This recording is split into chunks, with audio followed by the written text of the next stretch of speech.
Bum bum bum bum bum bum bum bum bum bum bum bum bum bum bum bum bum bum bum bum. Welcome to Oregon That's Life, a program dedicated to the sanctity of life.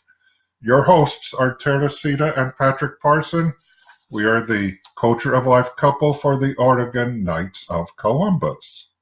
Today is February 2, 2018, and there is lots of news for us today. And we'll start on January 19th. The Department of Health and Human Services announced a new rule to protect healthcare workers who choose not to provide certain medical procedures that conflict with their moral or religious values. Health and Human Services has created a new division called the Conscience and Religious Freedom Division within its Civil Rights Office, saying, America's doctors and nurses are dedicated to saving lives and should not be bullied out of the practice of medicine simply because they object to performing abortions against their conscience. Kansas Governor Sam Brownback was confirmed January 24 as the U.S. International Religious Freedom Ambassador. At large 6 months after his nomination, the Office of International Religious Freedom promotes religious freedom as a core objective of U.S. foreign policy and works to reduce global religious persecution.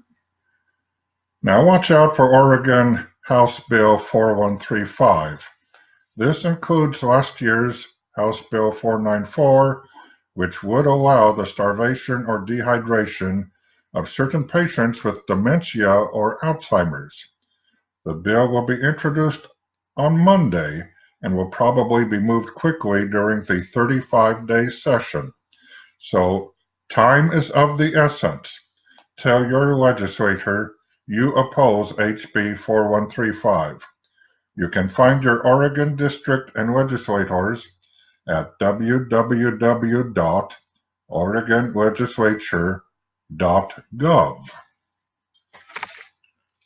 Coming up in less than 2 weeks is St. Valentine's Day, which is also Ash Wednesday this year, the beginning of the season of Lent.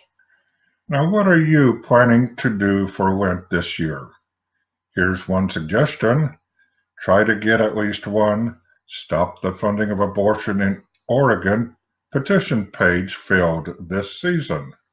What better way of observing Lent than by saving the lives of Oregon children? And today's scriptures is Acts chapter 2, verse 39. For the promise is made to you and to your children and to all those far off, whomever the Lord our God will call.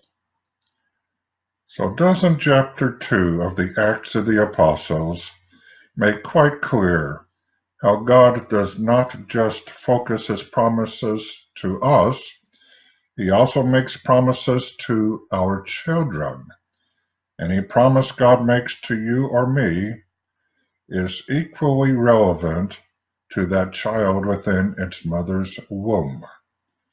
When we prevent life, whether through abortion or contraception, we are turning our back to the promises that God has made for us.